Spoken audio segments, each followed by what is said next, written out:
This is Ben Television. My name is Kayode Ogundamisi. It's your program, Politics with KO, 9 p.m. to 10 p.m. Thursdays on this channel, Sky 182.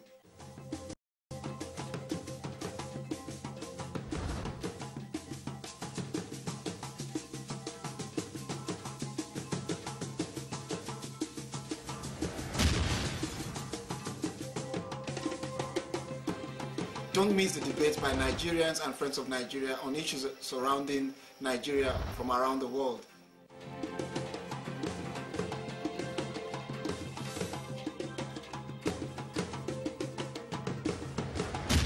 My name is Kayode Ogundamisi.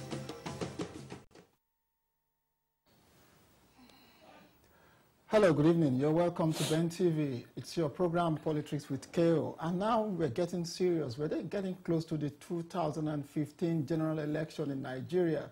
And that's the election that we're going to say is going to make or mar Nigeria. February 14, Valentine's Day in 2015 is going to be presidential election. But of course, it's getting quite tough now. It's crunch time. And it's politics with KO, it's politics. So we're going to get serious on this program from today henceforth. And we're not going to be taking prisoners. So if the kitchen is too hot, you just get out of the kitchen and find somewhere cool. But we just want to assure you that you're still going to retain your voice on this program. We're going to engage you. And all the gauntlets are thrown open now. President Goodluck Jonathan has declared that he will be running for election in 2015.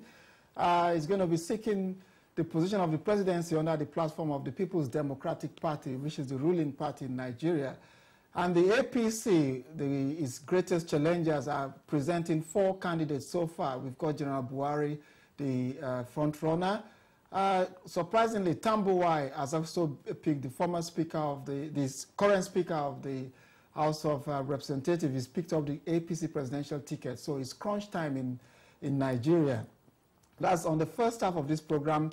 We'll throw the phone lines open for you to discuss President Goodluck Jonathan's speech and his declaration. And we're going to analyze that speech in details here.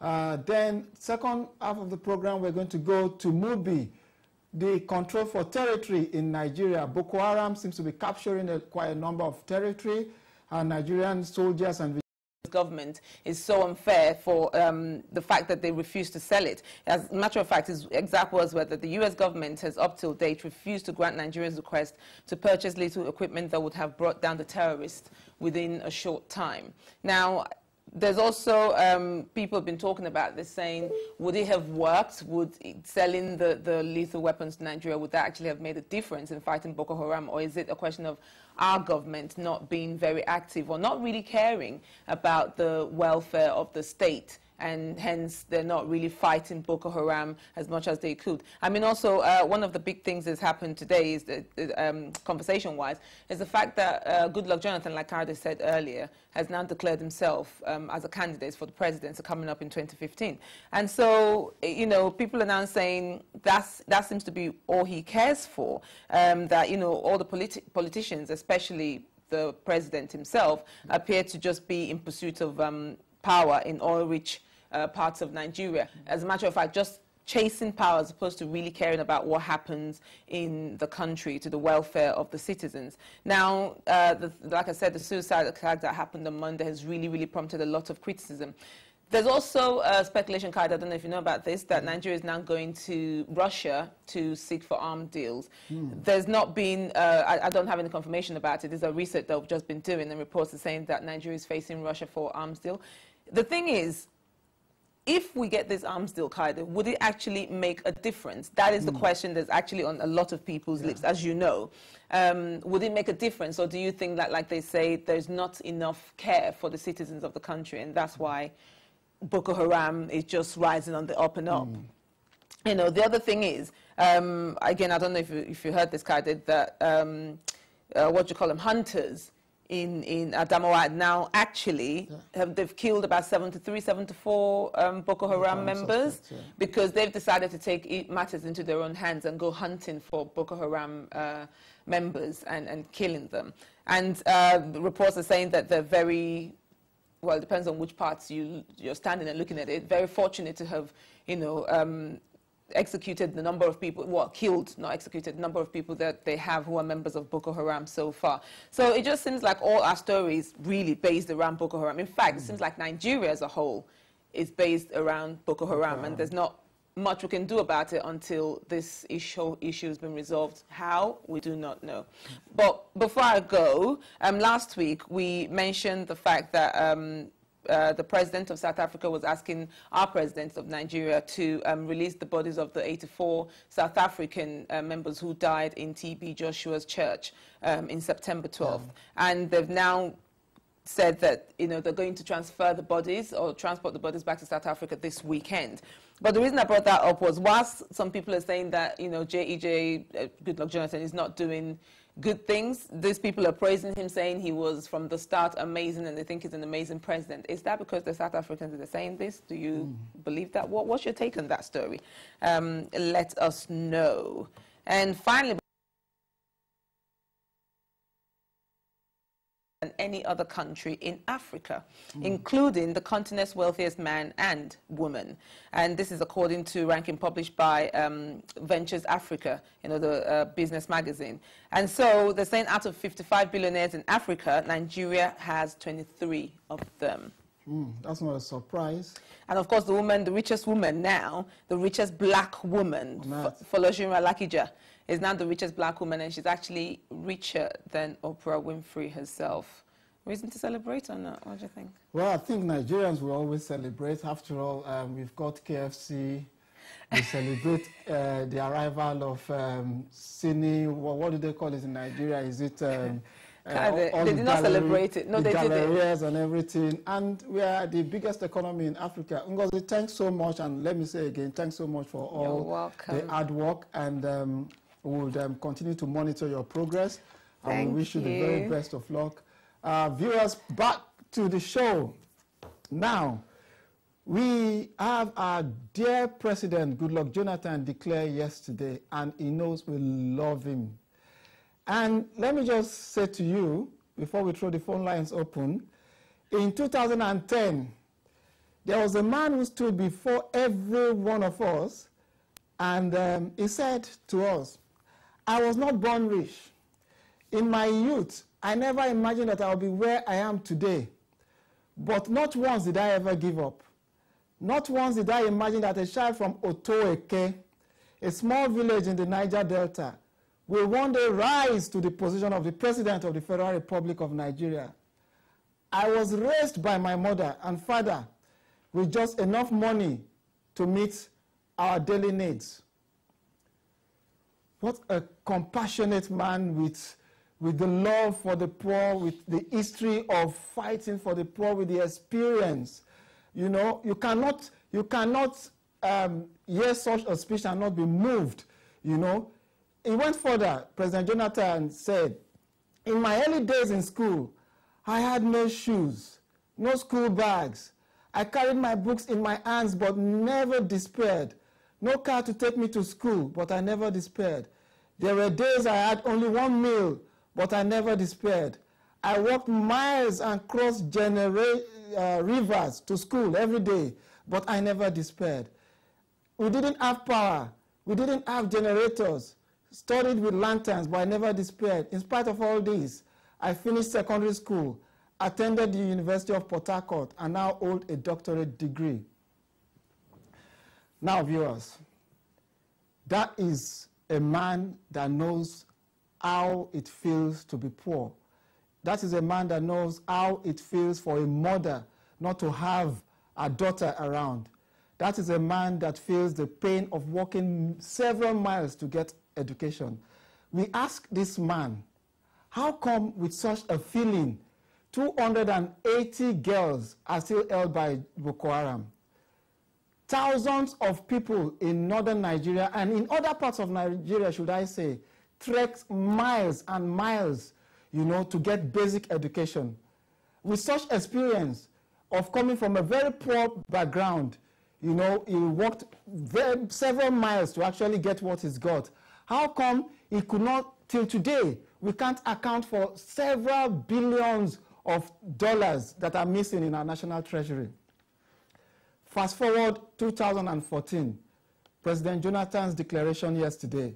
He said, I have delivered on my manifesto.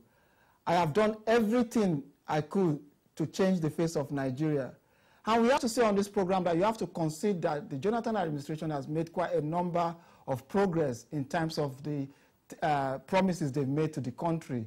You cannot take away the fact that in terms of service delivery on the part of some segment of the society, you can see certain improvement. You could also say to the fact that, of course, we've had quite a number of improvement in terms of, like Jonathan rightly said, I remain a president in which there are no political prisoners.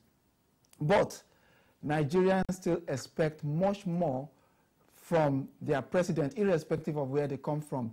Now we want the phone lines open. We want you to have this conversation. But first, let us have Jonathan in his own words. A fantastic speech anyway, yesterday when he declared for the position of the presidency to contest under PDP. So let's listen to President Jonathan, courtesy of Channels Television, Lagos, Nigeria. And when we get back, the phone lines are going to be open.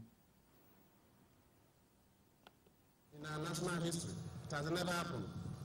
My brothers and sisters, this is a growing attestation to the acceptability of our country by other countries. In the first quarter of this year, our country celebrated its centenary to prepare the nation for the challenges of the next 100 years. I convened a national conference where recommendations and resolutions were reached towards a more perfect union. We promise you that we will surely implement that report. 4 years ago, I made a commitment to advance the rise of womanhood. Today, I'm glad that we have made remarkable progress in this regard, trusting in the potential of our women and reaping from their dedication and ingenuity. I believe that any nation that ignores womanhood cannot achieve its full potential. It's in this direction that I'm sure that women were given more opportunities in government, and I have not been disappointed.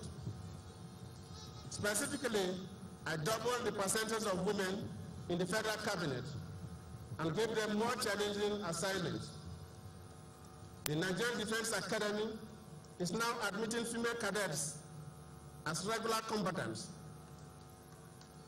and it's now possible for any Nigerian woman who is interested in taking career in the armed forces to rise through the ranks and become a full general.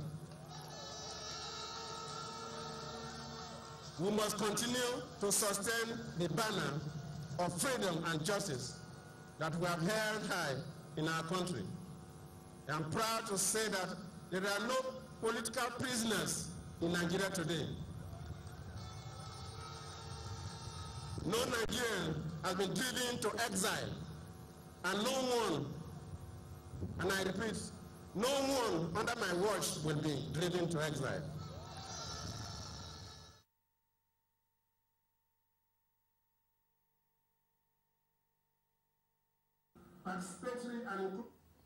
Well, welcome viewers, and I must say, look, I raise up my hand if I see anything good. That was a fantastic speech by President Goodluck Jonathan. You cannot take that away. And even though I more or less support the opposition, I must say they have a long way to go in catching up in terms of the policy, what he has achieved. You can debate the correctness or incorrectness of his delivery, what he's saying. There are lots of stuff that were made up there. There were stuff who were real men. In terms of the first set of female combatants that admitted female Nigerians into Nigerian Defense Academy, that's a plus. In terms of doubling the number of female people appointed into government, you can't take that away from President Goodluck Jonathan. But let us look at the facts. Under this presidency, Nigeria has gone down in the ranking, international ranking, in terms of gender equality. should I say again, even though we've appointed the same number of female rogues to join the male rogues in cabinet, in actual fact, in terms of gender equality to the common people, the normal girl child on the streets, Nigeria has gone 12 positions down the ladder. This is a United Nations position. It's not mine. They are not made up.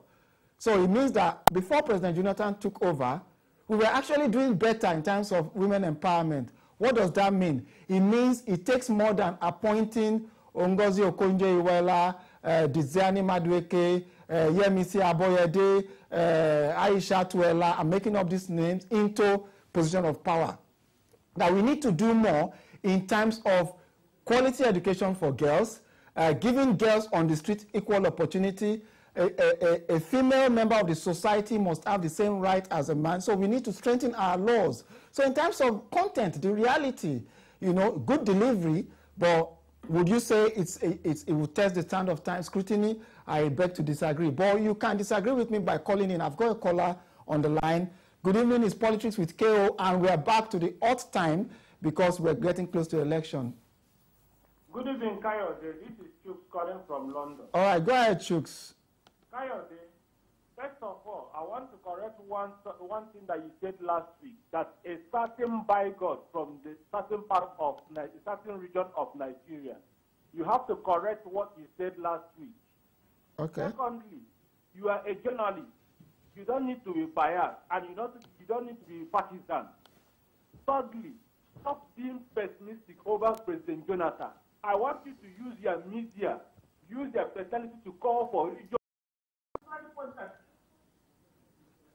Okay, I want Chooks to call back again, but let me repeat myself. I want to say again that when I was a young student in University of Jos, I actually thought bigotry was limited to a part of the country. But now, from 2011 till date, I've actually come to realize that bigotry spread across the whole Nigeria. That it's only a matter of one segment of Nigeria being in power before you can start seeing the bigotry of the other segment. And I stand by, I have no regret, I stand by that word.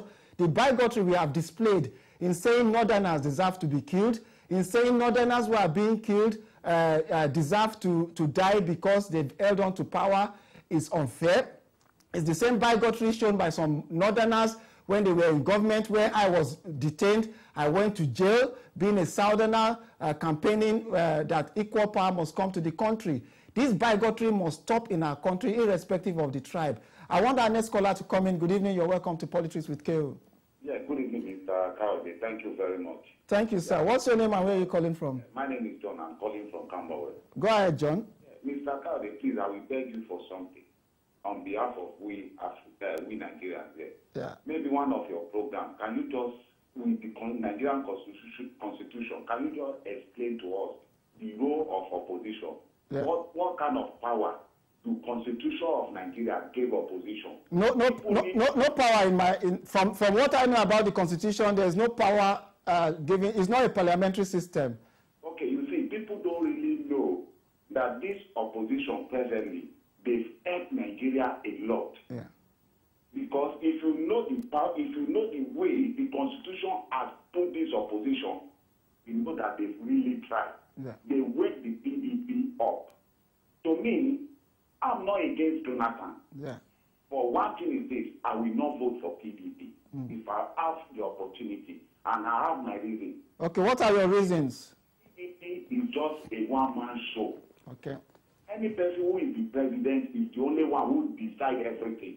But you see this new party coming up, it's made up of parties from different regions that make up Nigeria. Yeah. There will be disagreement, but the disagreement will be on what will you do to this region, not what will you do to me. Jonathan is only using his own power to make all these contracts, all these stuff. But let me put this to you. I don't think, even though I openly say this is that I sort of support the opposition, I don't think the opposition are doing a better job in terms of giving quality alternative programs to the ruling party. I mean, you can't say that APC is doing a good job of that. All they do is abuse Jonathan. They are taking away the job of people like us, contesting that territory with us. They should leave the issue of Jonathan is clueless to people like us and give concrete position on what they will do when they get into power. What's your reaction to that? Okay. I will take you back to Osun State. Yeah. Despite the fact that of all the criticism of that man is a very great job. A job that whereby, even if I'm in London here, if my son graduates and tell me that I'm going to Nigeria to look for a job, I will not be afraid. Yeah. I will tell him, go to Osun State because there is rules that they follow there. Okay. You understand me? I get you. Look at Lagos State. Their opposition are doing well. They are arranging things. Okay. It may be they are arranging, it may be one of those things that they do. They give the contract to one of their people. Yeah. Well, fine, fair enough. But they are putting things in the right direction. Going by going. Okay. I will never, and I will advise especially the Igbos. Yeah. Okorocha is a man that they should build. I'm not saying they should vote for him now if they don't want. But it's a man they should nurture because he's a man that connects with the Yoruba, he connects with the Hausa, he connects with the whole angle. All right, I want to thank you for your call. I want other callers to call in. If you disagree with my position, please call in. It's your show and it's your program, even though I'm entitled to my opinion, and I would continue to express my opinion. Let us check out Goodluck Jonathan's speech yesterday. He said, for the past 4 months that I have served as president, for the past years, my eyes has opened, and I've seen the vast potentials of this office as a potent instrument for the transformation of our country. God, the president acknowledged how powerful the office of the presidency is, and the potentials, the huge amount of power. And why is he failing to use that power as the commander-in-chief of the armed forces to check the security situation in our country, to check the corruption in our country, to check the impunity that is going on in our country? If you agree with my position, you can call in and go on that far. If you disagree, it's your program. I've got the next caller on the line. Good evening. Hello, good evening. Hello, good evening. What's your name and where are you calling from, sir? My name is Osita. I'm calling from Staines, London. Okay, go ahead, Osita. Okay, Mr. Kayode, good evening. Good evening, sir.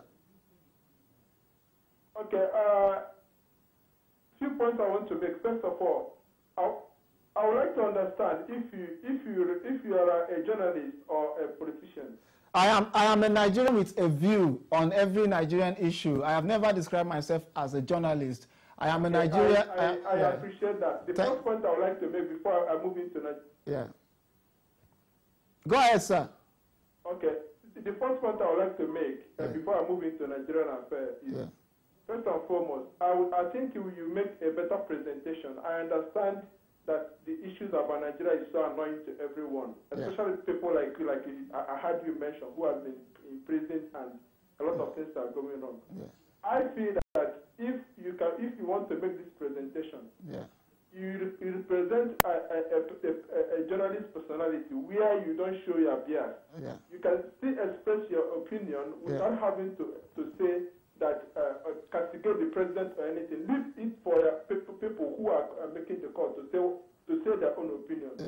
Okay, I always I want to say to you that in a democracy, programs like this, you watch Rush Limbaugh in America, and people have entitled to have their opinion. If you counter it, it's a free show. Come out and counter my argument. My position is to provoke thoughts based on my understanding, my interpretation of what is going on in my country. If you disagree with that, it's a free platform. Just come here, counter my arguments, and make me look foolish. And I'm more than happy to raise up my hand and say, yeah, that's fine. I just want to promote that discussion we normally have outside of the studio, and let's bring it out to the open. Are you still there? I'm still there. All right, so go ahead. Go ahead. I have heard what you said, but I'm giving you the advice I want to give. So the point why I called now is on Nigerian issue. Hello? I'm with you. Go ahead. Okay, so on Nigerian issue, obviously I listened to your quotation from President Jonathan pronouncement by the president, and also the recent declaration which he made. the truth is, you and I are convinced that the president does not believe in all those ones. One of the right questions we asked were, if he believed in all those attributes of poor background and all that, why are we having 200 persons kidnapped? Yeah. He's almost doing nothing about it. Yeah. And what we also know is that Nigeria hasn't fared well since I would say since Nigeria history has always been a story from grace to grace. No president has actually done anything. Yeah. The people who talk about APC is not anything different from PDP. It's just a people trying to. It's just like people who steal. I understand. You steal it in your own style. It doesn't actually change the fact that these guys does not mean well to another Nigeria. I completely agree with you that the APC has not done a better job of the PDP in terms of preventing their manifesto. And everybody knows my view. I'm very transparent about this. I want a change in Nigeria, but I am not convinced that we've got the answer. But of course, the security situation is there, you know. Okay, sorry that I have to cut you in because we need to go to the second half of the program. But before you go, I just want to I made a statement earlier on today. I says male and female rogues in government. I should say that there are also good people in government who are doing quite wonderful things. But of course, we want to acknowledge those people who are within government, who are working hard to salvage the sorry situation we're in. And to them, we say kudos. So it doesn't mean everybody in government is bad. We want to thank you for your call, okay? Okay, thank you. Yeah, thank you. So viewers, we're back to reality now. We're close to 2015. The show is going to be hot. You're not going to get the views you like, but we encourage you to call in. That conversation is going to be open. Let's go to the second half of the program. We've got this exclusive clip via the AFP. This is quite interesting. Kayode, that was killed 3 times by the Nigerian government, made a cameo appearance in a captured Nigerian territory. This is going to shock you to the bone marrow. For the first time, we're going to see the Boko Haram leader without his regalia, without his combat wear. We saw him in our town, in our city, and this is just a clip coming in from Nigeria, Boko Haram capturing Nigerian territories. Then when we get back, we'll be discussing that clip. Considerable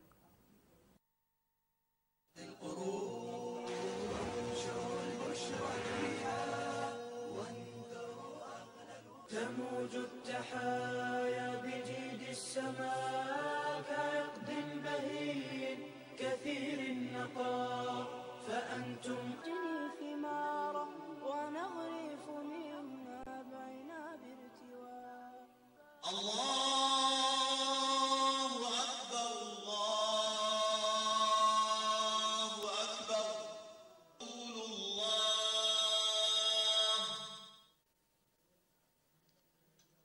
حي على الصلاة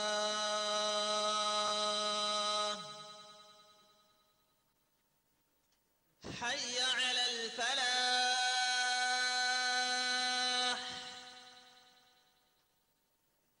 حي على الفلاح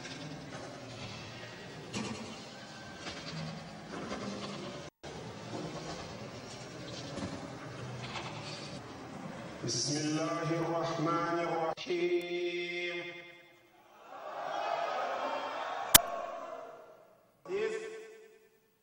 إن الله اشترى من المؤمنين أنفسهم وأموالهم بأن لهم الجنة. ماذا يفعلون؟ لن يضروكم إلا أذى، وإن يقاتلوكم يولوكم الأدبار.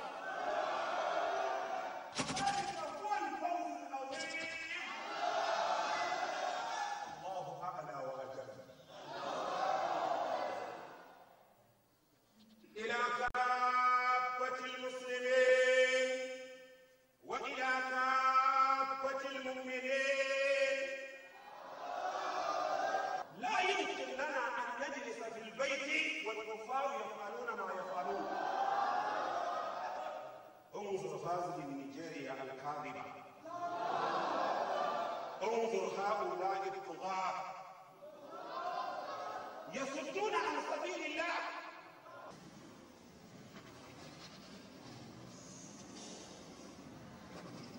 الحمد لله الذي فرض الجهاد بالقلب واليد واللسان.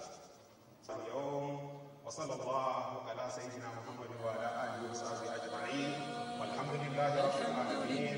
قوموا إلى صلاتكم. الحمد لله الحمد لله الحمد لله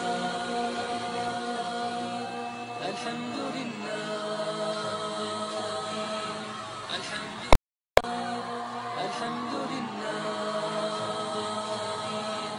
الحمد لله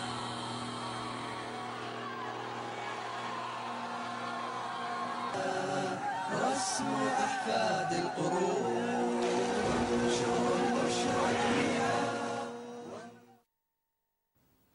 Welcome back, viewers. Let me say this. Those animals pretending to fight in the name of the Islam.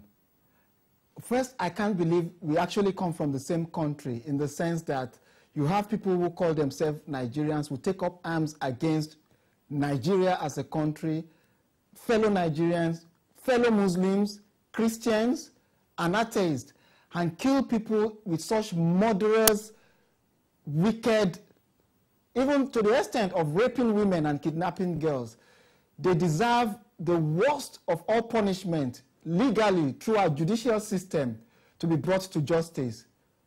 Let me also say that on this program we condemn every despicable act of Boko Haram terrorists and every extrajudicial murder by security forces. But now, let me also say that these videos are reality checks to the situation we're in Nigeria, that our government should stop lying and telling us everything is all right, when in that video, we're seeing these animals indoctrinating our children, driving armored tanks that are bought with taxpayers' money, taking into custody a whole town. And let me also further say that our country is in a dire situation, that we should stop this denial. Nigerians should come to the reality that Boko Haram is real. They bombed a school in Kotangura. We had a female suicide bomber in Kotangura, and it's getting close.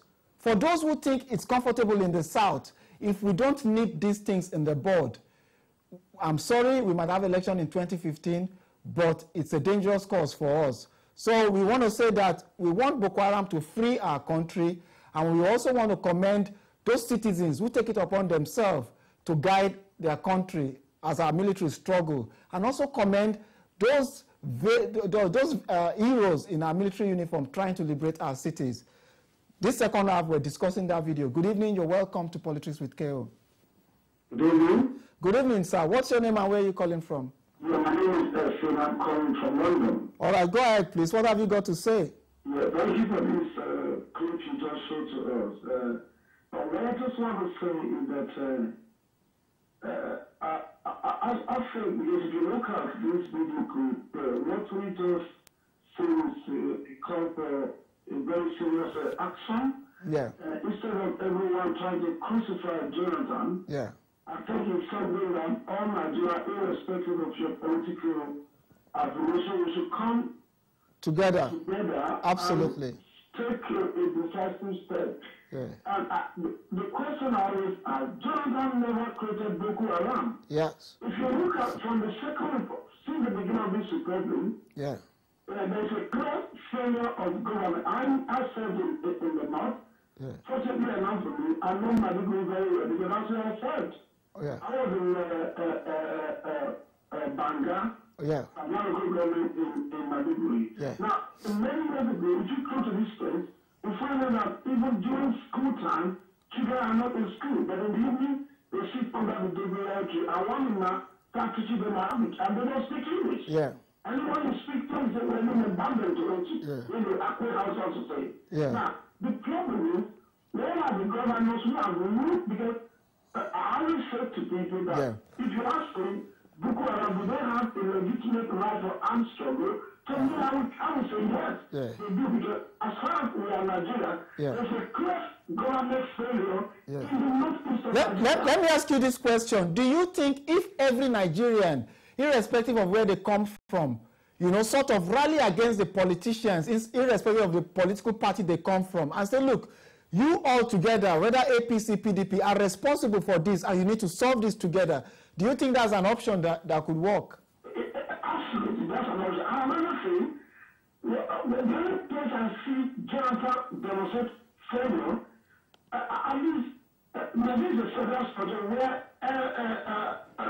where every state feeds from Abuja. Yeah. So we know how much money that have been allocated to this state in the last 15, 19 years. Yeah. Okay, now if you go to Madrid, there is no single road. Yeah. No structure in place. Yeah. And whereas you can see places like Akwa Ibom, where people are demonstrating what they do with Nigerian money. Yeah. My first recommendation is that those governors, local government chairman, who have ruled the Northeast for the last 19 years, federal government should come up to tell us how much money was allocated to this each month. Yeah. I mean, this is apart from the internal revenue they collect. Why are people going there? Okay. Let's see how much money the government has given to this state for past 15 years. Who are the government? I want to let this money. I agree. What do we see? We see people who are stealing the state resources, like cross-capital, to make my PDP, APC. Okay, I want to thank you. Other people are in pain. Okay, thanks so much for your call, and because we want to let other callers have their say, and that is, I completely agree with you.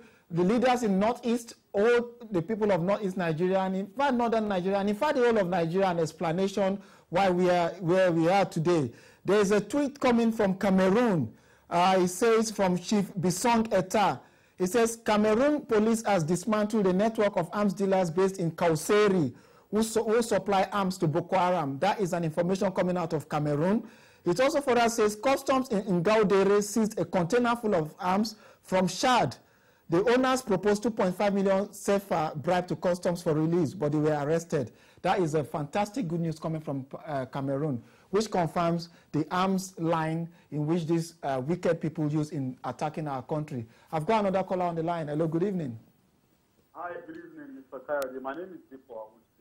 All right, go ahead, Dipo. Yeah, you see, it's just a bit unfortunate that we are not being truthful with ourselves. You see, Nigerians are arguing something. The way Nigerians argue sometimes, you begin to think if people are actually deluded. Goodluck Jonathan did not cause this trouble. It was not because of Goodluck Jonathan that years of an environment that supported insurgency has been planted. Northern leaders have to accept some of these problems. Yeah. And for people who are saying Northern leaders don't have any blame to take, they are deluded. Simple. The truth is, if the Nigerian government has the political will to actually end Boko Haram in a number of weeks or months, it will actually be done. But it is quite unfortunate that what we have currently is that PDP, APC, all the other political parties, they are more concerned about power struggle. They are more concerned about who stays in Abuja or who gets into the villa by February 2015. Okay, you said something that if they want it, if they want the insurgency ended in a matter of weeks, that could be done. Of course, it could be done, because you see the military people that don't really have the morale to fight this Boko Haram stuff. Yeah. It is because of political influence. It is because these military people, they themselves, I mean, if politicians actually are united, if citizens are united, if everybody, APC, PDP, if they are united, the military will be strong enough to flush out Boko Haram in 4 or 5 weeks. But you know the same military that were coordinating ECOMOG, 1994, 95, 96, 97, was it not this same absolutely military? This same military, our same military. So why can you not flush out this rastard insurgents? Okay. All right. Thank you, Dipo, because our phone lines are going haywire now. We want to give everyone an opportunity. Let me also repeat again that I express total disgust to the activities of these murderers who seems to have held our country captive.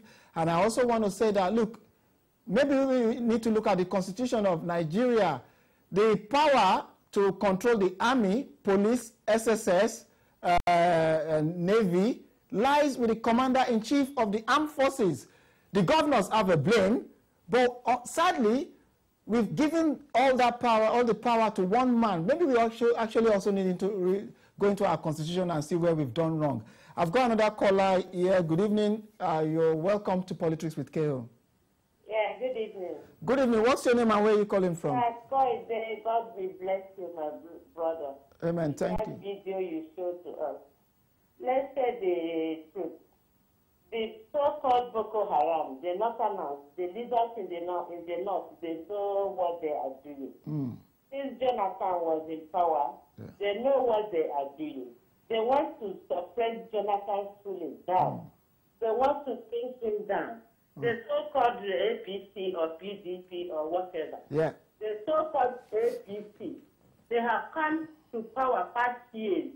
What have they done to Nigeria? All the roads, that Shagamu road and all the roads, the Abuja roads or whatever they call their roads. How do you look at those roads past 5 years ago? Now what is happening now? When you go to that spot, you will just go home straight without any gallop, without any rubbish. That's the rule of Jonathan. Now they want to suppress that Jonathan down.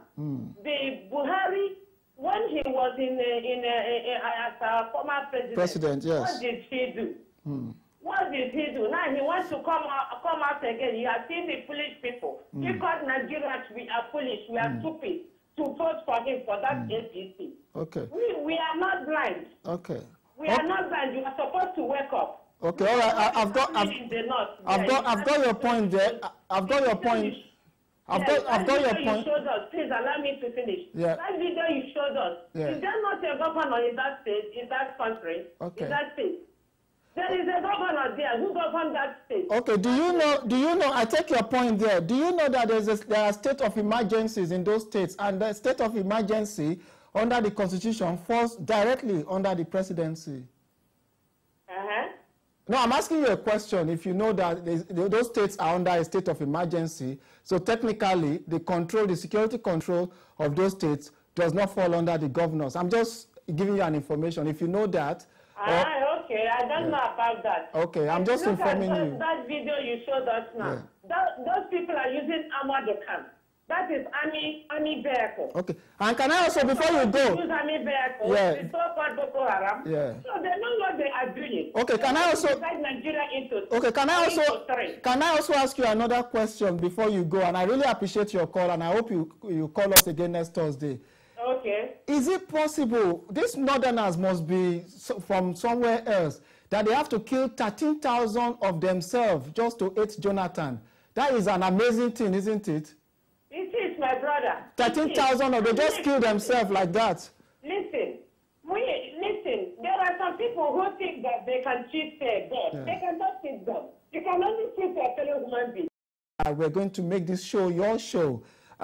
We want to thank, we couldn't bring Adeline's Vox Pop today because, of course, it's about Nigeria, but she's going to be with us next week, and we're still going to have our correspondents from Nigeria because it's part of the project we promised you.